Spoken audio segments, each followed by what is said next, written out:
Come to join us, ladies and gentlemen. This is our very special program, Unique. And today at the anchor, I am Awoh Caleb. This is a very special Youth Day edition. And that is why we are meeting our guest today. He is a youth. And we will get to discover what is so unique about him and what he thinks can be his personal input to solve the problems or the plights the youths are facing or having going through in Cameroon. So let's get to discover our guests on today's program. Good afternoon. Afternoon, sir.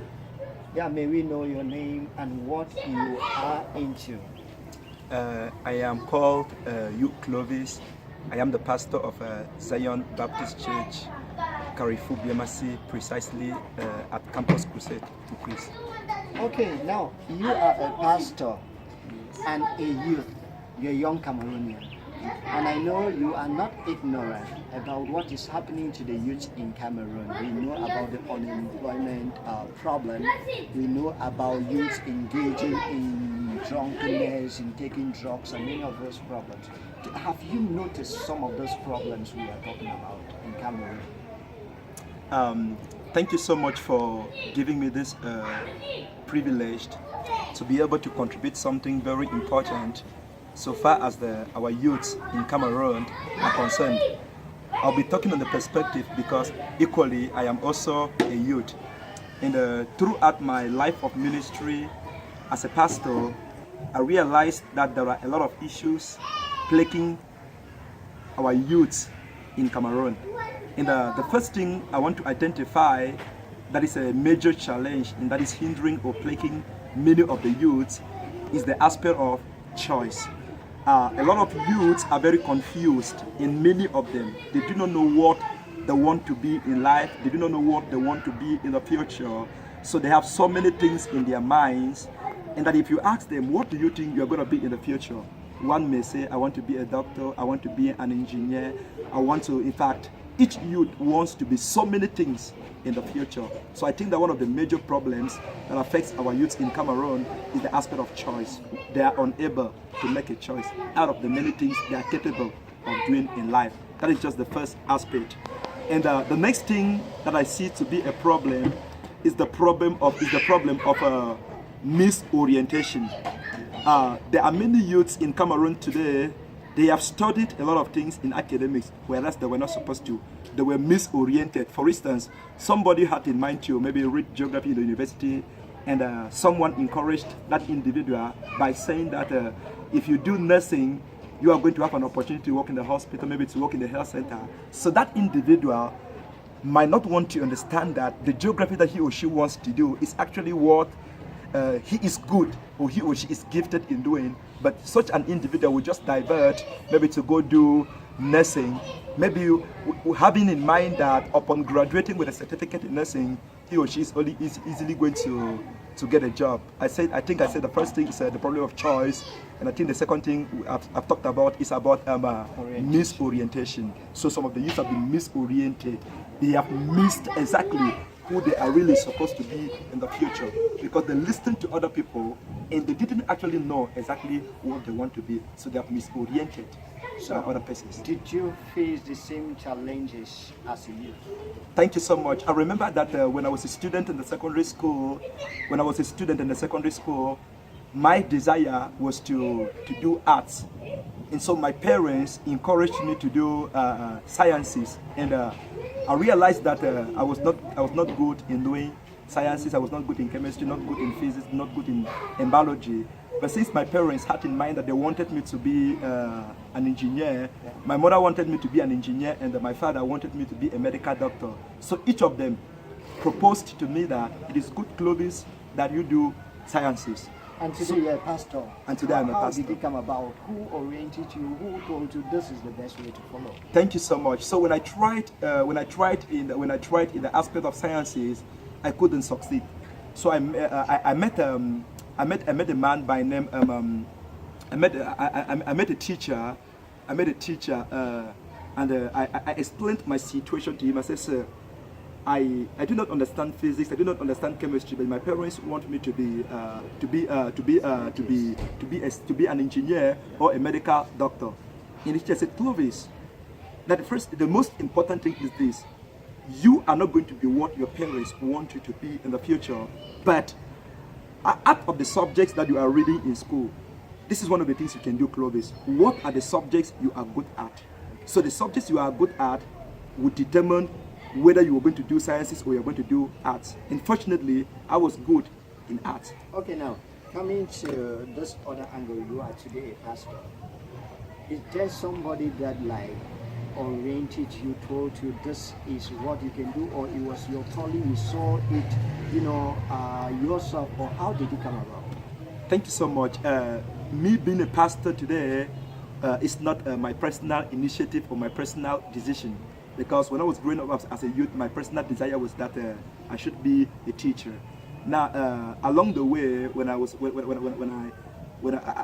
along the way, I had the desire, an unquenchable desire for ministry, and I began leading in small groups in the church. I began doing some things like teaching in the church, and then the passion for ministry propped into me. And do you now regret that you went into ministry? Thank you so much. I think that as long as I live, in fact, I am so excited and very grateful for the fact that I'm a pastor. I could not be any other thing in life except now, a pastor. I want us to look at it from this angle. They believe that people with your special color in Cameroon face a number of challenges and it's difficult for them to make it. Did you face some kind of challenges? Were you being relegated? Were you not considered at some moment because of your color? Thank you so much. I remember a point in my life when I was growing up. I had a good number of friends. From time to time, they would say, Clovis, albinos, people of your color, they are not important in the society because one, you are not able to see well and clearly like any other people. So when I was growing up, I was intimidated by my friends. And they will keep telling me that, Clovis, each time I look at you, we see you having no future. People of your color, they are tantamount to nothing in the society, so you are of no value to the society. So whether you go to school or not, Clovis, you have no place in the society. Now, who is Clovis today? Clovis today is a pastor. Yeah. And one of the things about me I realized is that even when they were saying those things, I was very, very intelligent. Despite the fact that I'm a pastor, I want to believe that if I could go to school to become a teacher, I would have been serving the government in a very big capacity. So it is an error to think that somebody with this kind of a color is a less human being in the society. But looking at me as who I am, the friends I grew up with them, and those of them who were minimizing me, there is none of them that can compare with me in terms of knowledge or whatever. I was always excelling, taking the first position and second position in class. And even those ones who were criticizing me, they will not even come among the first 5 people in class. I were always the last. Today you are a man of God in the capital city of Cameroon. You are a husband to a beautiful wife. That's true. Father to, is it a son or daughter? A son. Oh, father to a son. What's the name of that son? Awesome, great. Oh, awesome, great. Yes. Oh, yeah. So we are so thankful that you braced through the storms of your life and you are who you are today. So you have cited some of the problems you think the youth go through or they face in Cameroon. What are some of the solutions you think can be brought to the table or brought forth to see that these problems are solved? As a church, as a man of God, and as a society, what do you think should be done to solve these problems the youth are facing? Thank you so much. Very important that I want to talk about. I think I cited about 3 issues affecting our youths in Cameroon. And I think that I'm going to begin with the first. The first issue I gave that is plaguing our youth is that aspect of choice. Yeah. So we have the youths. They are preoccupied with a lot of good things in their minds, and they do not know which one they can choose. Yes. Now, this is the first thing. Is the first thing I would say in the aspect of choice is that our youths they need to make a good choice, despite the fact that there are many things in their minds. They should choose what they are good at in life, and they follow it as a passion. And again, this is one of the things you can. It's very easy and very possible to understand what you want to be in the future. Now, the first thing is this: what is your heart desire? You'll be passionate about it. So as now, anything you are passionate of it is actually your destiny or who you will already be in the future. So each youth, to understand what he or she wants to be in the future, he or she must become passionate about an aspect of his life that will motivate that individual. And the next thing I will talk about the youth is, the next thing I will say as a solution is that one of the things is this: many youth, they don't believe that they can make it. And that's why they rather listen to other people and they are misoriented. So the first thing I would suggest is that each youth must believe in himself, must believe in herself, that he or she is capable of making it in life. As a man of God, yes. Don't you think your colleague pastors, or you sometimes, if I may ask, have you not taught them to begin to think that all can be gotten through prayers in church? Wow, this aspect is very, very important.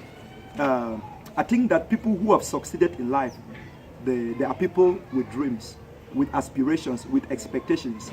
And I think that if I encourage the youth, or if the youth keep praying, having all night fasting programs in the laying of hands and whatever, and each of them do not have a personal plan. So it is through a personal plan and coupled with prayers that you can become somebody great in the future. So if you only pray, you have no plan, you are praying for nothing. So before we sign out, we are celebrating the National Youth Day. What special message are you having for the youth out there watching? Look at that camera and now speak to the youth out there. Thank you so much. I am Pastor Clovis, and this is what I have to tell you, my dear youth. So tomorrow is the 11th of February, and it is a very important day in the history of Cameroon. It is a very important day that each youth has prepared in one or two ways to be able to celebrate this day. So my advice to each youth is that as you celebrate the 11th of February, you should be thinking about your personal life as an individual, and you should be thinking about your plan. Who are you going to be in the future? How do I get to where I want to be tomorrow? Because tomorrow is not just a day. Maybe some people want to go drink, some people want to go to the nightclub, they want to do things and whatever. But I think that each youth has to live a life of purpose. Even as you celebrate the 11th of February, understand that you are a youth with purpose. And that when you do not know your purpose, it means that you are living for nothing. So I would like each youth to understand that he or she needs to live a life of purpose. And somebody who has a purpose will not just begin to do things or begin to live anyhow. Thank you so much. Thank you so very much. Thank you. We were so grateful to have you here this day. And so thank you, ladies and gentlemen, for having followed us this beautiful day. It was your very own special program, Unique. And today we were talking about the special Youth Day, the 53rd edition.